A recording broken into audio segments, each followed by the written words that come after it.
Full-size keyboard designs are well known to be far from the most ergonomic of things. Their wide profile forces the user to typically have their arms unnaturally far apart, and to have to move their hands a large distance in order to transition to typing.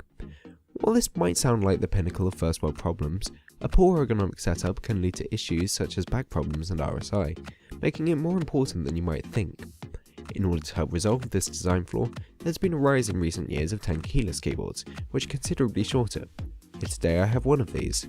My name is Stephen Potter, and this is the Corsair K65.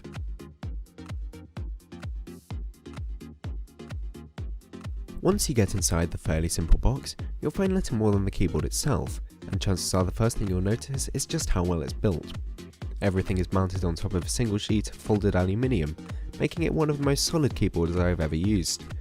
Unlike some other brushed aluminium finishes I've seen, this one doesn't pick up fingerprints at all, which is a huge plus for a piece of equipment that you'll be touching on a regular basis. My only real complaint with this design is that it lacks a wrist rest, which for some people can make the typing experience much more comfortable. Another thing to note is that the lettering on the keycaps isn't always perfect. I got a bit of a strange mark on the H key, but it would appear that this is a rare occurrence. Regarding features, this keyboard is quite bare bones.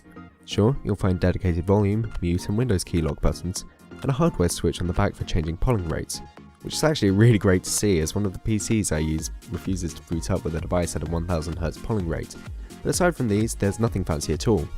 You won't find any macro buttons or backlighting on this keyboard, but if you're after backlighting, there's now an RGB variant available, albeit at a higher price point. Honestly, I'd rather take a more basic keyboard that works reliably than a poorly executed feature-rich keyboard, but some people may be disappointed with this.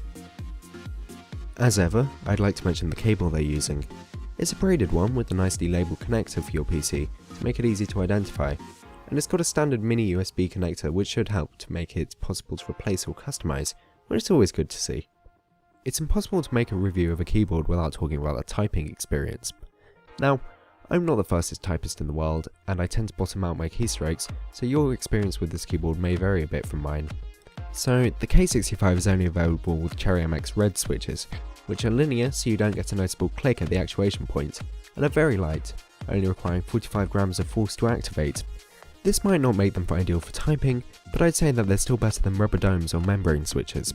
However, even as some of the quietest Cherry MX switches, they're still fairly loud, and here's a quick audio test to show you what I mean.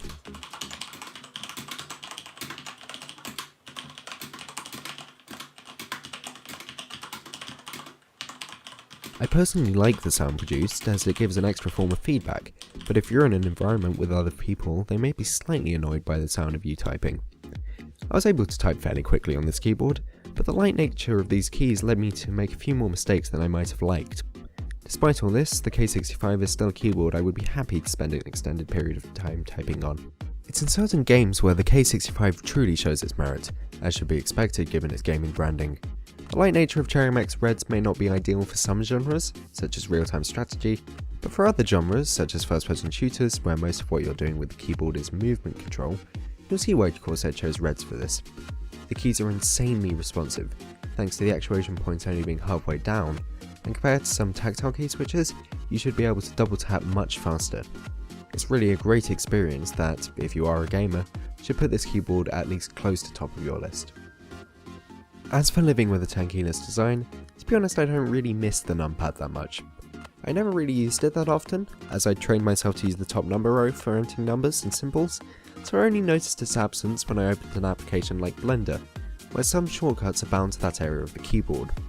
If you're like me, then the trade-off is completely worth it for a more ergonomically pleasing and compact design, but I can't pretend not to miss the numpad when I actually do need it. Altogether, if you're a gamer, then the Corsair Vengeance K65 is definitely worth a look.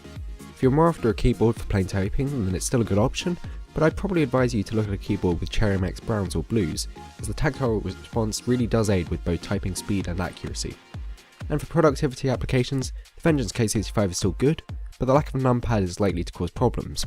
That being said, it's not bad in either of these areas. In fact, it's considerably better than many other keyboards, but it simply doesn't excel here like it does in gaming, which makes it a bit of a harder sell.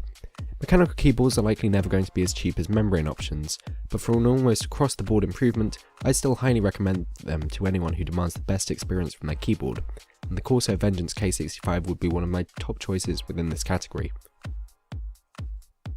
Thanks a lot for watching. If you liked this video, please give it a thumbs up. If you disliked it, then feel free to give it a dislike. If you have a question or some more detailed feedback, then leave that in the comment section below. If you'd like to see more of these videos, make sure you click the subscribe button, and if you live in the UK and are interested in buying this product while supporting the channel, follow the Amazon link in the description to give me a kickback when you order.